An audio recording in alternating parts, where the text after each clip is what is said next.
em nome do Senhor Jesus. Amém? Vamos ouvir a palavra de Deus?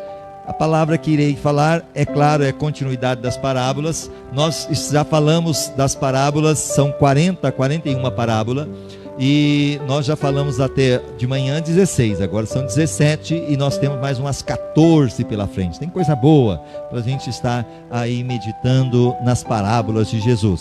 Inclusive usamos esse personagem que está na Record agora atualmente, falando das novelas de Jesus, do Apocalipse. Até incentivo você ver que ficar assistindo novelas aí que não te edifica, não te ajuda. Se você tem tempo de fazer isso, assista pelo menos aquilo que edifica. Muitas vezes aí o Apocalipse, né? Ao mesmo tempo a novela de Jesus está passando na Record, que vai te edificar. Vai ser muito bom para a glória do Senhor. Vamos lá, que eu irei trazer hoje. Essa parábola é sobre o servo sem misericórdia. Diga comigo, o servo sem misericórdia. Esse texto nós temos aí, está no texto de Mateus 18, do 23 ao 28. Por isso o reino dos céus é comparado a um rei que quis tomar conta a seus servos, e tendo começado a tomá-las, foi-lhe apresentado um que devia 10.000 talentos. Mas não tendo ele com que pagar, ordenou seu senhor que fossem vendidos, ele, sua mulher, seus filhos e tudo que tinha, e que se pagasse a dívida. Então aquele servo, prostrando-se, o reverenciava, dizendo: Senhor, tem paciência comigo, que tudo te pagarei.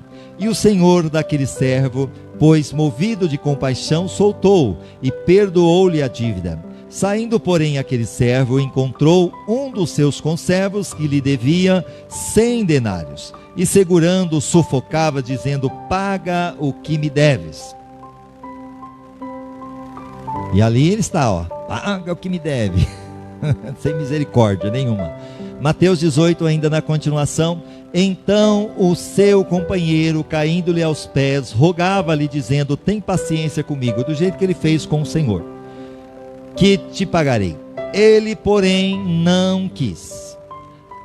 Antes foi encerrá-lo na prisão, até que pagasse a dívida. Vendo, pois, os seus conservos o que acontecera, contristaram-se grandemente, e foram revelar tudo isso ao seu senhor. Então seu senhor, chamando-o à sua presença, disse-lhe: servo malvado, perdoei-te toda aquela dívida, por que me suplicaste? Não devias tu também ter compaixão do teu companheiro, assim como eu tive compaixão de ti? E indignado, seu senhor o entregou aos verdugos. O que é verdugo? Alguém sabe o que quer dizer verdugo? O que é verdugo? O que é verdugo? Alguém sabe dizer? Não é nada de verdura não, tá bom? É atormentadores. Daqui a pouco vocês vão ver sobre isso. Entregou aos verdugos, até que pagasse tudo o que lhe devia. Assim vos fará meu Pai Celestial, se de coração não perdoardes cada um a seu irmão. Vamos agora, falando sobre isto. Olha o contexto imediato. Segundo Coleman William, ao credor que observasse a lei, porém não lhe faltariam meio para recuperar a quantia que emprestara. Por lei, o devedor tinha de entregar ao credor um objeto qualquer com o penhor da dívida. Para você entender melhor, pode abaixar um pouquinho mais o fundo, coisinha pitiquinha. Para você entender melhor, é como hoje, nos dias de hoje. Hoje nós temos os bancos. Nós temos aí os bancos que você vai, muitas vezes faz um empréstimo e você tem que pagar. E se você não paga, aquele empréstimo é um juro que vai aumentando. Um exemplo, muitas vezes, é o cartão de crédito.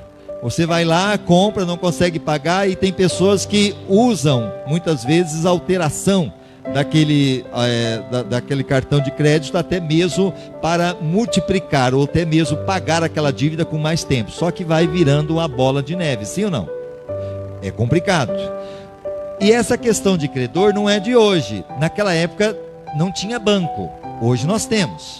Mas naquela época, o que nós vemos? Que havia sim, dessa forma também, os credores e havia os devedores. E se ele não o pagasse, acabaria por perdê-lo de vez. Contudo, a coleta de penhores também era regulamentada por lei. Então tinha alguns momentos desse processo a questão do penhor. Alguém sabe o que dizer aqui que é penhor? Penhor é aquela pessoa que muitas vezes ela vai pegar o empréstimo de dinheiro e ela acaba o quê?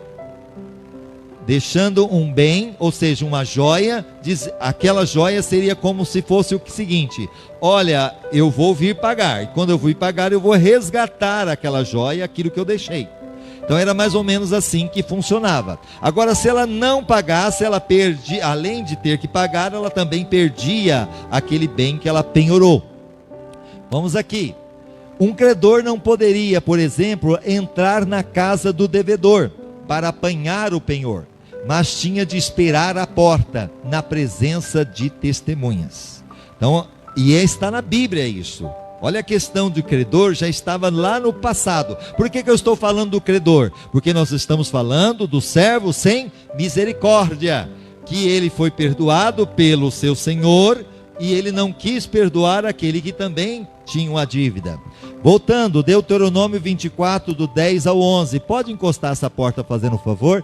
Quando emprestares alguma coisa ao teu próximo, não entrarás em sua casa para lhe tirar o penhor.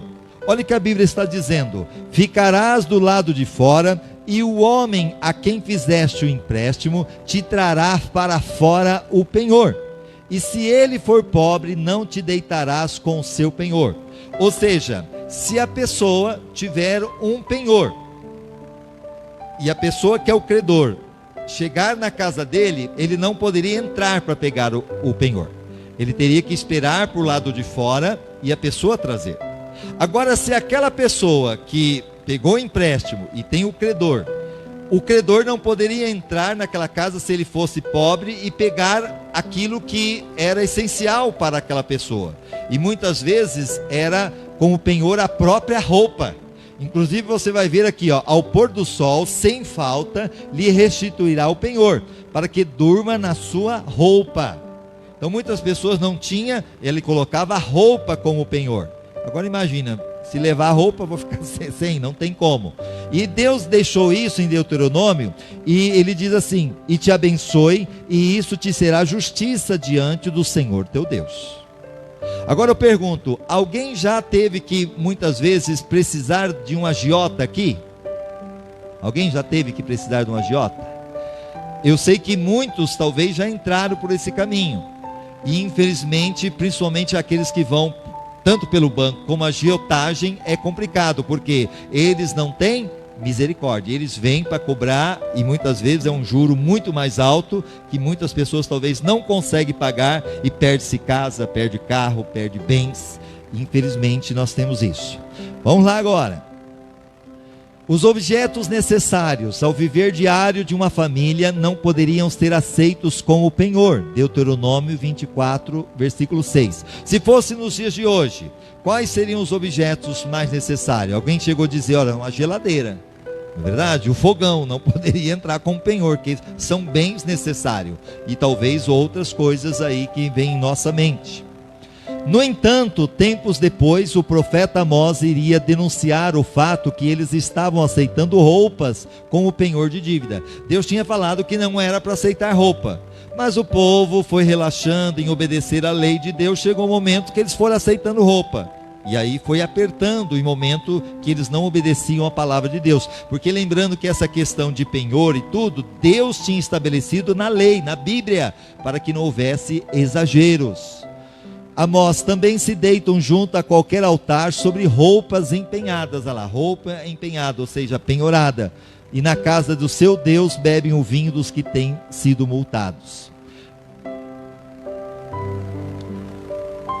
Nos dias de Cristo, a lei não era seguida à risca, e eles haviam adotado alguns dos conceitos de justiça dos gregos e romanos. Não sabemos exatamente quais eram as taxas de juro praticadas pelos judeus, mas sabe-se que nas nações vizinhas elas atingem 50%.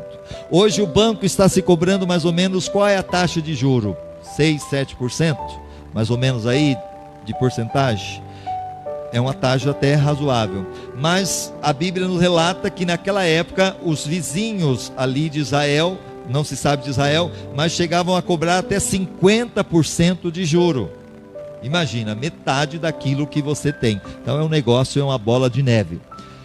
Algumas pessoas desobedeciam a lei abertamente, até com atitude de zombeteira. Segundo Deisman, era possível mandar prender quem estivesse em débito. Já pensou se acontecesse nos dias de hoje? Você está devendo? Vai ser preso.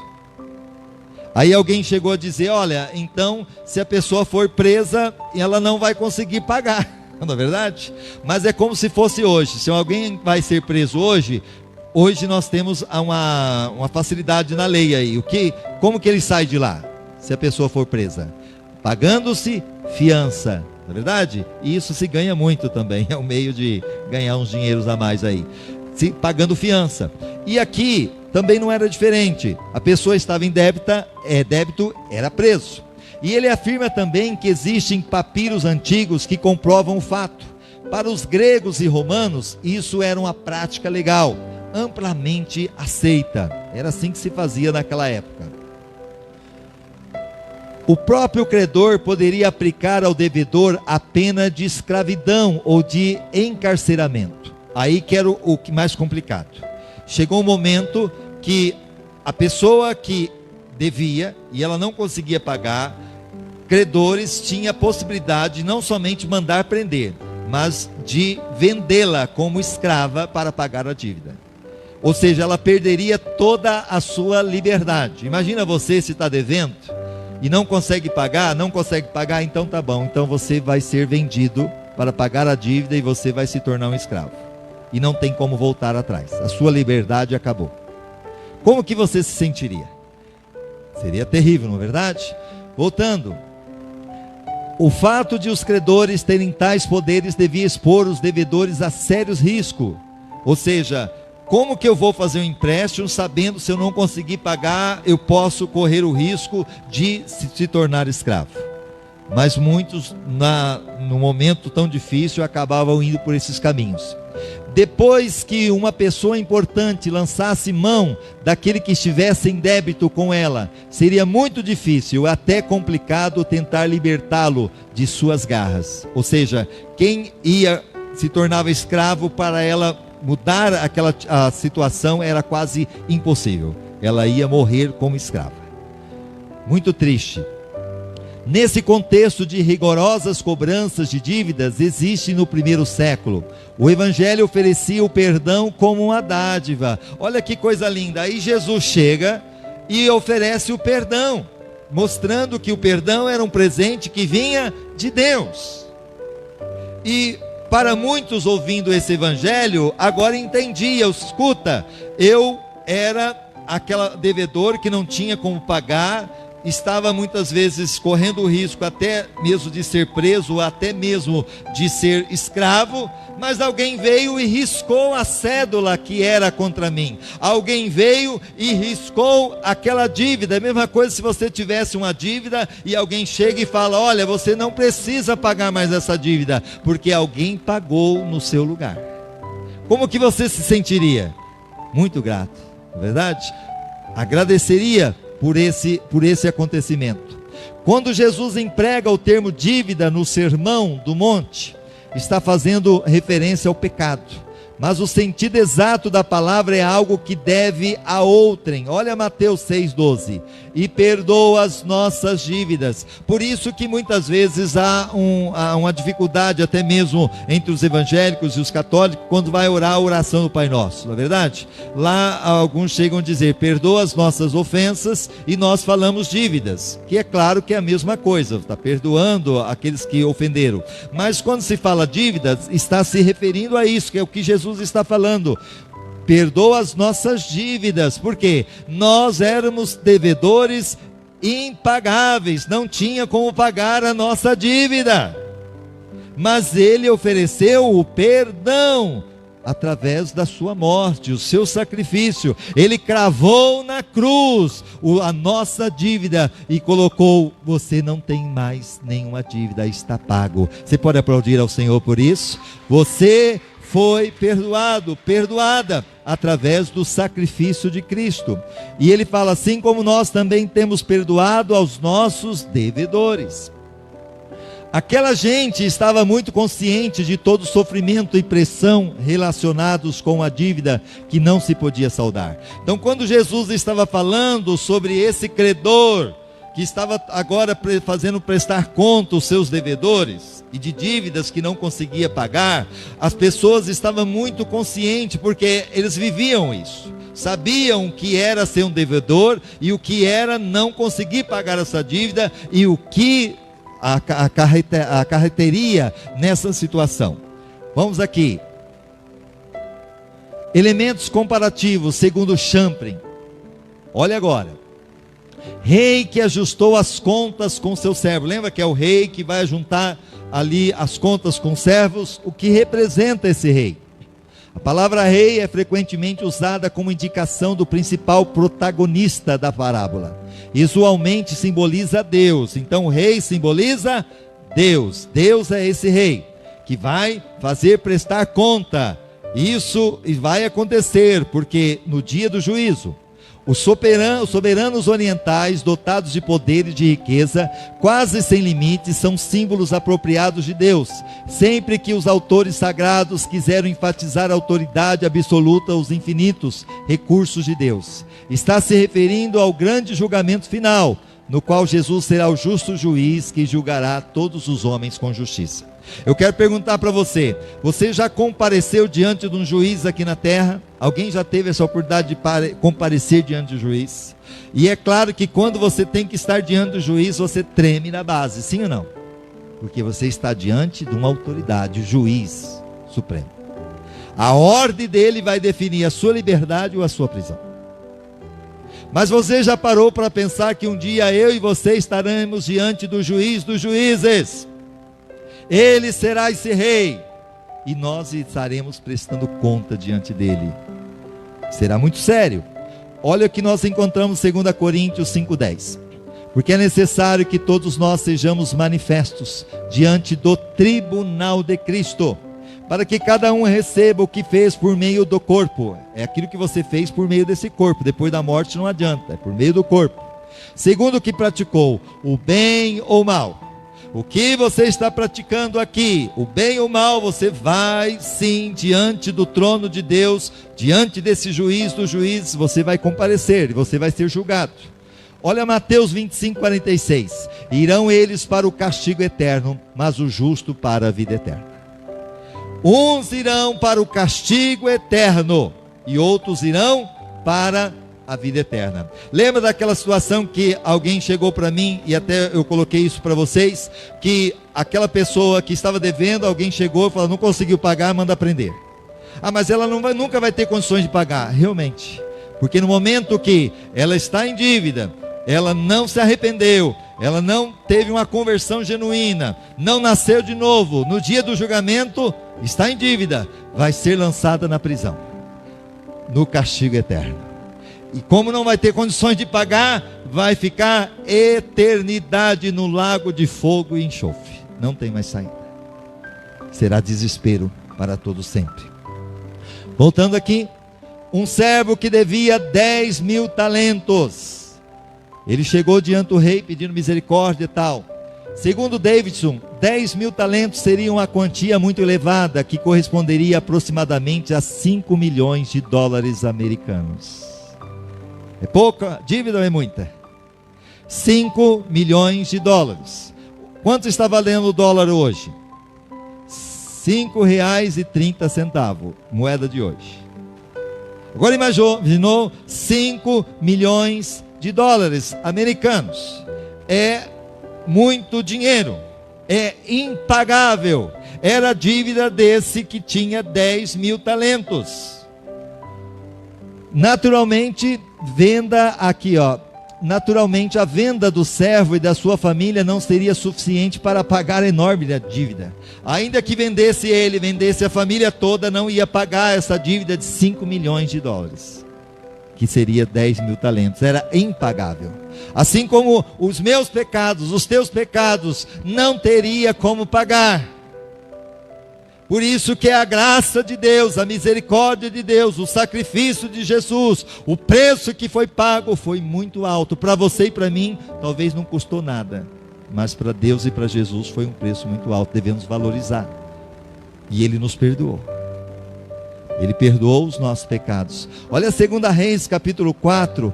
Ora, uma dentre as mulheres dos filhos dos profetas clamou a Eliseu, o profeta, dizendo: meu marido, teu servo, morreu. Tu sabes que o teu servo temia o Senhor. Agora acaba de chegar o credor para levar-me os meus 2 filhos para serem escravos. Isso acontecia. Não pagava a dívida, agora veio o credor. Não tem como pagar, seus filhos vão ser escravos. E ela chega diante do profeta e o profeta diz: o que você tem em casa? Eu não tenho nada, a não sei um pouquinho de azeite. Então vai lá, pega emprestado muitas vasilhas, entra no seu quarto com seus filhos, põe ali. E foi o que ela fez. E foi multiplicando o azeite. E quando acabou as vasilhas, acabou o azeite, mas aquele azeite veio para pagar a dívida e ainda viver do resto. Deus é fiel, Ele é o que te supre todas as nossas necessidades. Se você realmente está passando por qualquer dificuldade, apresente diante do Senhor, porque é aquele que supre todas as coisas.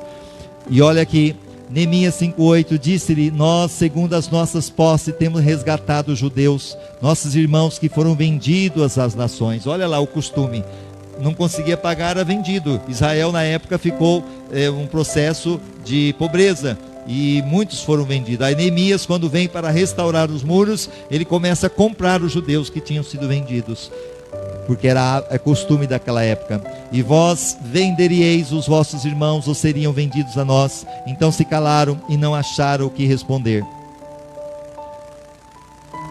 Segundo Champlin, a dívida colossal ilustra o fato que esse servo deveria ser homem de poder considerável. A quantia do débito também ilustra que o rei deveria ter muita confiança naquele homem para emprestar tanto dinheiro, sim ou não? Porque 5 milhões de dólares não é qualquer um que emprestaria esse dinheiro. Mas aquele servo teve muita confiança. Assim como eu e você, Deus teve confiança em nós. Ele nos deu a vida, nos deu a possibilidade de vivermos. Então aquilo que Deus nos deu é algo que seria impagável. E nós devemos sim administrar aquilo que Ele nos concedeu. Os servos são símbolos da humanidade, nesta parábola em especial, daqueles que recebem privilégios e oportunidades conferidos por Deus, que gozam das bênçãos do Senhor e da misericórdia do Rei dos céus, na forma de posse de muitas coisas boas, quer materiais, morais ou espirituais. O ato de ajustar conta fala do direito e da atitude de Deus na administração da justiça divina, eterna e universal. Ou seja, Deus que é justo nos fará prestar conta. Nós vamos prestar conta diante dele. Olha agora, não tendo com que pagar, o rei perdoou-lhe a dívida. Diga: o rei perdoou-lhe a dívida. Você não tem como pagar, nem eu tenho como pagar, mas Deus está pronto a nos perdoar sempre. E toda vez que você peca, que você erra, você chega diante de Deus: Senhor, perdoa-me. E Deus está sempre pronto a perdoar, e você está sempre desejoso que esse perdão seja dado a você, sim ou não? Não importa o que você fez, quando você chega: Deus, eu quero receber o teu perdão. E Deus é sempre misericordioso e nos perdoa. Salmo 49, 7 e 8, nenhum deles de modo algum pode remir a seu irmão, nem por ele dar um resgate a Deus, pois a redenção da sua vida é caríssima, de sorte que os seus recursos não daria para pagar o perdão que Deus nos concede, não daria para pagar a nossa salvação. Por isso que Ele nos oferece gratuitamente pela fé. Segundo Champlin, o autor ensina nesta passagem que o débito da humanidade não pode ser pago, e que os nossos destinos dependem da misericórdia de Deus, dos seus benefícios, de sua salvação, do seu Messias, dos seus objetivos com relação à humanidade. Não podemos deixar passar em branco aqui a implicação do texto acerva da gravidade inaudita do pecado, que é capaz de destruir o homem e fazer dele um escravo. Então, lembrando que o pecado, ele não somente destrói a humanidade, destrói as nossas vidas, mas também nos faz de escravo. Nós somos escravos do pecado, escravos muitas vezes de Satanás, por causa do pecado. E a passagem também ensina que o pecado rouba do homem as suas posses verdadeiras e mais preciosas, o que na mente de Jesus certamente consiste de suas posses espirituais. Ou seja, o pecado nos tira a posse das bênçãos, da comunhão com Deus, do relacionamento com Deus, da intimidade com Deus, da vida eterna, da salvação. Tudo isso o pecado nos tira. A salvação completa que o Senhor Jesus pode e quer nos conferir. O próprio fato do empréstimo não poder ser pago foi o fator que levou o rei a usar de misericórdia e perdoar. Deus reconhece o estado de miserabilidade do pecador, e esse reconhecimento por si mesmo produz em Deus compaixão e amor, que se manifesta em atos de uma misericórdia desmerecida por parte do pecador. Eu e você não merecia. Éramos condenados, era para ser lançado no fogo do inferno, mas Deus viu que a gente não tinha condições de pagar, então Ele nos perdoa. Você recebe o perdão através da fé, do arrependimento. Você pode dizer amém? Você pode aplaudir ao Senhor por isso. É algo que Deus nos concede, o seu amor, a sua bondade. Voltando, mas o conservo do servo que devia 100 denários, diga comigo, 100 denários. O outro devia 10 mil talentos, que representava 5 milhões de dólares. Olha esse de 100 denários, Romanos 13:8. Ninguém devais coisa alguma senão o amor recíproco, pois quem ama ao próximo tem cumprido a lei. Então Deus nos determina para a gente não dever nada, a não ser o amor. Olha, segundo Davidson, 100 denários refere-se ao dinheiro romano, cujo valor total seria de aproximadamente 8 dólares. Segundo aquela dívida primeira de 10 mil talentos, que era 5 milhões de dólares. Agora, ele que foi perdoado, encontra um conservo seu que lhe devia 8 dólares. Que seria fácil para pagar, não seria? 8 dólares dá para pagar muito fácil. Mas o que ele fez? Ele não quis perdoar. Não quis. Num contraste notável com os 10 mil talentos do versículo. Lembrando que, segundo Champlin, o denário correspondia a um dia de trabalho, era um dia de serviço. E ele devia o quê? 100 denários. 100 dias de trabalho ele pagava. Mateus 20, do 1 ao 2, porque o reino dos céus é semelhante a um homem proprietário que saiu de madrugada a contratar trabalhadores para a sua vinha. Ajustou-se com os trabalhadores o salário de um denário por dia. Aqui está a prova, que era um denário, é um dia de trabalho. E mandou-lhe para a sua vinha. Considerando a posição do homem, calcula-se que 100 denários tinham relativamente pouco valor para ele. Era quantia que de maneira alguma teria afetado a sua situação financeira. Poderias ter perdoado aquele conservo sem qualquer dificuldade, se tivesse usado de um mínimo de misericórdia e bom senso, se tivesse tido qualquer senso de misericórdia. No entanto, esse mesmo servo perdoado se recusou a perdoar um seu igual. E é assim que acontece conosco. Nós devemos uma dívida para Deus impagável. E aí nós chegamos diante de Deus: Senhor, me perdoa. E Deus, pela sua misericórdia, nos perdoa. Mas aquele que nos fere, aquele que muitas vezes pisou no nosso calo, aquele que nos maltratou, aquele que muitas vezes nos feriu, ou muitas vezes nós levamos aí, muitas vezes traumas da infância, muitas vezes em relação aos nossos pais, aos nossos parentes, ou até mesmo aos nossos vizinhos, aqueles que trabalham conosco, nós simplesmente dizemos: eu não vou perdoar. Ele não merece o meu perdão, e não vou perdoar. Aí, Deus que te perdoou, porque a sua dívida era algo impagável, 5 milhões de dólares. E agora você encontra alguém que devia bem piquitiquinho, e você diz: eu não vou perdoar. Deus está falando com você hoje? Deus está falando com você que está nos assistindo? Você já não está aí no seu coração: não vou perdoar, não vou. Preste bem atenção. Talvez se esse conservo fosse sátrapa ou oficial da corte do servo com incompassivo, pelo menos suas posições não teriam sido muito diversas. Mas mesmo assim o servo tratou de seu conservo sem qualquer humanidade, como se não fosse pessoa digna de consideração. Ele mandou prender aquele homem. Além de ele não perdoar, ele mandou prender. Aquele homem pediu misericórdia: tem misericórdia de mim. Aquilo que ele tinha pedido antes também, para o rei. E o rei teve misericórdia dele, e agora ele não tem misericórdia. Ele fala: não vou perdoar.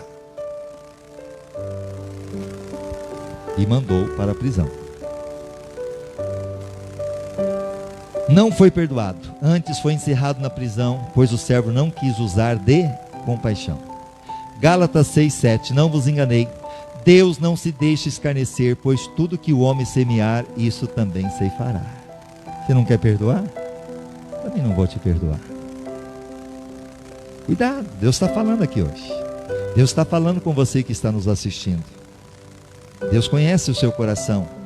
Segundo Champlin, assim sendo, o servo teria encontrado outro por acaso no caminho, tendo reconhecido como uma das pessoas que devia algo, e motivado por um espírito amargo, irracional e cruel, exigiu o pagamento imediato. Não foi capaz de lembrar-se que momentos antes o rei lhe mostrara um espírito completamente diverso para com ele, e com muito menos razão para tanto lhe perdoar a dívida. Com essas palavras, Jesus ensinou que assim acontece ao indivíduo que deseja receber o perdão de Deus e de fato o recebe, mas que não quer perdoar aqueles que lhe devem qualquer coisa. Você recebe o perdão de Deus, mas você não quer perdoar. Olha agora, os seus companheiros relatam ao rei o ocorrido. Segundo Champlin, Jesus falava do princípio do perdão no mundo inteiro. Ele ensinava aos seus discípulos que deviam respeitar os outros, as suas vidas, as suas aspirações, as suas personalidades. Jesus ensinou, portanto, a conduta ideal entre os homens, não somente no seio da igreja, mas na sociedade geral dos homens, o que ao mesmo tempo deve ser a conduta dos cristãos na igreja. Por conseguinte, não erramos ao aplicar tais ensinos à sociedade religiosa. Infelizmente, até mesmo dentro da igreja, irmãos, quantas pessoas que estão na igreja: eu não vou perdoar o irmãozinho da igreja, eu não vou perdoar o pastor, eu não vou perdoar o ciclano, eu não vou perdoar. Quem somos nós? Nós temos que liberar o perdão.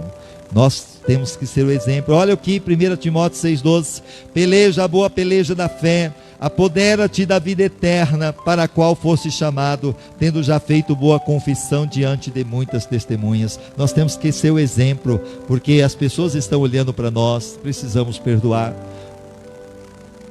O rei indignado. Quem que é o rei na Bíblia? Representado aqui? O próprio Deus. Deus se indigna quando nós também decidimos não perdoar. Entregou o seu servo que não tinha perdoado a dívida para com seu conservo aos atormentadores. Lembra do verdugo? Agora ele é levado para ser atormentado até que pagasse tudo que lhe devia. E eu pergunto: tem como pagar na prisão? Não. Então ele que não perdoou, muitas vezes aquele que não foi perdoado, não tinha talvez uma vida com Deus, também foi para o inferno. Aí ele está no inferno e ele também vai para o inferno junto com ele. Adiantou alguma coisa? Não perdoou.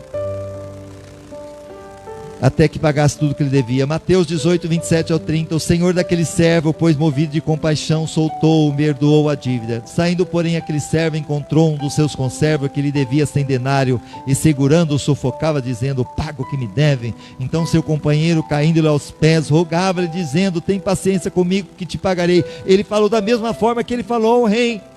E ele, porém, não quis. Diga comigo: não quis. Então muitas vezes a questão do perdão não é assim: eu preciso sentir se eu vou perdoar. Não, é decisão. Eu decido se eu perdoo ou não. Porque ele não quis. Se ele quisesse, ele perdoava, mas ele não quis. Aí eu pergunto para você: Deus está falando com você neste momento. Eu creio que muitos que estão aqui nesse culto presencial e muitos que estão aí assistindo, vão assistir, Deus está falando com você. E a pessoa que te feriu, que te machucou, realmente tem toda a razão, a mágoa que está aí. Mas se você não perdoar, Deus também não te perdoará.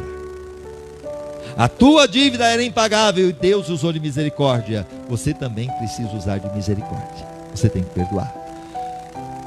Antes foi encerrá-lo na prisão até que pagasse a dívida. Tiago 2,13. Porque o juízo será sem misericórdia para aquele que não usou de misericórdia. A misericórdia triunfa sobre o juízo. Vou repetir: o juízo será sem misericórdia para aquele que não usou de misericórdia. Você não usou de misericórdia, o juízo de Deus vai ser sem misericórdia para você. Porque você não usou de misericórdia. É sério. A misericórdia triunfa sobre o juízo. Segundo Champlin, a bondade do rei fora tão grande que ninguém encontraria meios de explicar o motivo da mesma.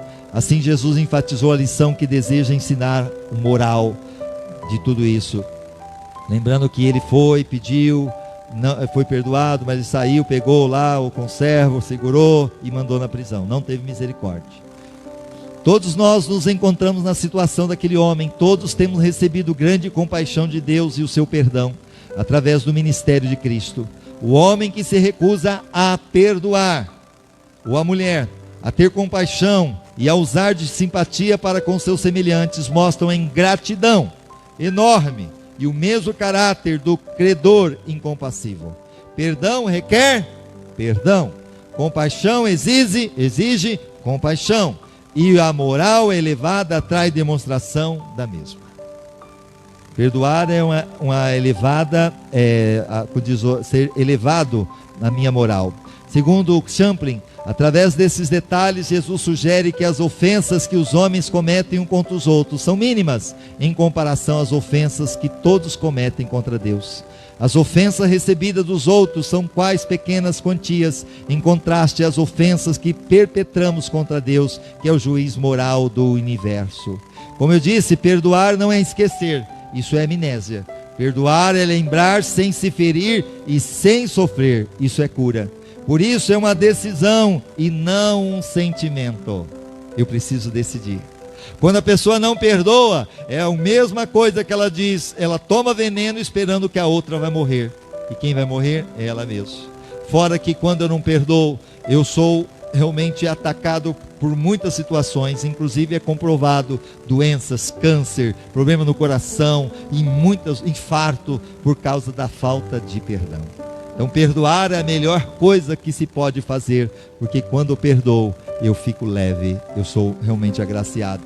É muito melhor dizer que o homem verdadeiramente salvo, regenerado e justificado tem uma natureza que o ajuda a expressar esses princípios morais de Jesus, e que em realidade aquele que não age desse modo não pode ser reputado um indivíduo regenerado. Se a pessoa não perdoa, ela não é nascida de Deus. Se ela não perdoa, ela não é salva. Muito sério, ela não tem a salvação se ela não perdoa. Por quê? É claro, porque Jesus disse, se você não perdoar, não será perdoado. Então se ela não é perdoada, ela não tem a salvação. Sendo que a salvação é um ato de misericórdia, a mesma misericórdia de que Deus teve sobre a minha vida. Então somente o salvo verdadeiro consegue perdoar. E se você não tem isso conseguido ainda, ore a Deus para que você consiga perdoar, porque senão você também não terá a misericórdia de Deus. E Deus está falando hoje. É mister aqui, para que alguém viva a moral elevada de Cristo, é mister que participe da natureza de Cristo. Lembra de Jesus que recebeu todas as ofensas e que ele nos ensinou? Pai, perdoa porque não sabem o que fazem. Ele nos deu a exemplo, ele perdoou. Quem sou eu para não perdoar? Ele que deveria ser o juiz, dizer não vou perdoar. Olha aqui, Jesus ensinou a existência de um mundo dualista, onde operam o bem e o mal, mas também ensinou que o Pai Celeste finalmente triunfará sobre o mal. Então hoje nós vivemos nessa questão, existe o bem e o mal, mas um dia Deus vai triunfar sobre o mal, e só vai ficar o bem, para aqueles que servem a Ele. Você pode aplaudir ao Senhor? Glória a Deus. Vamos ir para os finalmente. Segundo Champlin, mediante esses ensinamentos, Jesus enfatizou a necessidade que temos de perdoar aos nossos semelhantes. Perdoamos porque somos perdoados. Praticamos misericórdia porque recebemos misericórdia. Amamos ao próximo porque Deus nos ama. Se cumprirmos essa exigência, encontraremos o perdão, a misericórdia, a simpatia e o amor divino. Porém, se não cumprirmos, encontraremos o julgamento, o castigo e a retribuição contra o pecado. Podemos afirmar, portanto, que o princípio da retribuição ao bem ou ao mal sempre encontramos em nossas próprias vidas diárias. Finalmente, no discurso de nossa vida, haveremos de encontrar aquilo que temos praticado de maneira apropriada. Receberemos o peso de nossos pecados. Por outro lado, se tivermos praticado o bem, haveremos de receber a glória da justiça, mas certamente receberemos aquilo que tivermos semeado. Jesus exemplificou por suas palavras que os homens ainda têm outro privilégio ao se fazerem discípulos seus, a saber, o papel de mediadores entre os irmãos, de pacificadores, o dever de espalhar o espírito de mansidão de Cristo no seio da sociedade cristã. Ou seja, lá na cruz, Jesus, ele reconciliou a humanidade com Deus. E eu e você hoje, nós temos o ministério da reconciliação. Quando nós pregamos Jesus, pregamos o arrependimento, pregamos a conversão, nós conseguimos reconciliar o pecador com Cristo. É um privilégio para nós, graças a Deus. E aí, para a gente encerrar, o perdão cura a alma, pois se perdoarem as ofensas um dos outros, o Pai Celestial também lhe perdoará. Mateus 6,14. Feche os seus olhos. Perdoe se você tem alguma pessoa que você tem mágoa, tem ressentimento. Perdoe agora. Talvez é o seu pai, talvez é a sua mãe, talvez é o seu irmão, talvez é o seu parente, talvez é alguém que trabalha com você, talvez é o seu pastor, talvez é a pessoa da igreja. Perdoe, porque Deus demonstrou o amor por você, Ele te perdoou. Então perdoe, que esse perdão esteja no seu coração agora. Senhor, em nome de Jesus, essa palavra que foi mencionada neste momento, que possa trazer, ó Deus, no coração o sentimento do desejo do perdão. Que verdadeiramente essas pessoas que ouviram esta palavra possam saber que cada uma delas representa esse homem que tinha uma dívida de 5 milhões de dólares, impagável, mas que o Senhor pela sua misericórdia os perdoou. Mas que ao mesmo tempo, ó Deus, nós somos essas pessoas que encontramos aqueles que devem 8 dólares e muitas vezes não queremos perdoar. Mas neste momento, através desta palavra, a liberação do perdão contra aqueles que têm nos ofendido, o Senhor está curando a alma, o Senhor está curando corações. Quando isso acontece e peso está saindo, ó Deus, opressões estão sendo repreendidas e o perdão está acontecendo, tanto para com a pessoa como também para com aqueles que nos ofenderam, em nome de Jesus, amém e amém. Amém? Que essa cura esteja acontecendo na tua vida, em nome do Senhor Jesus.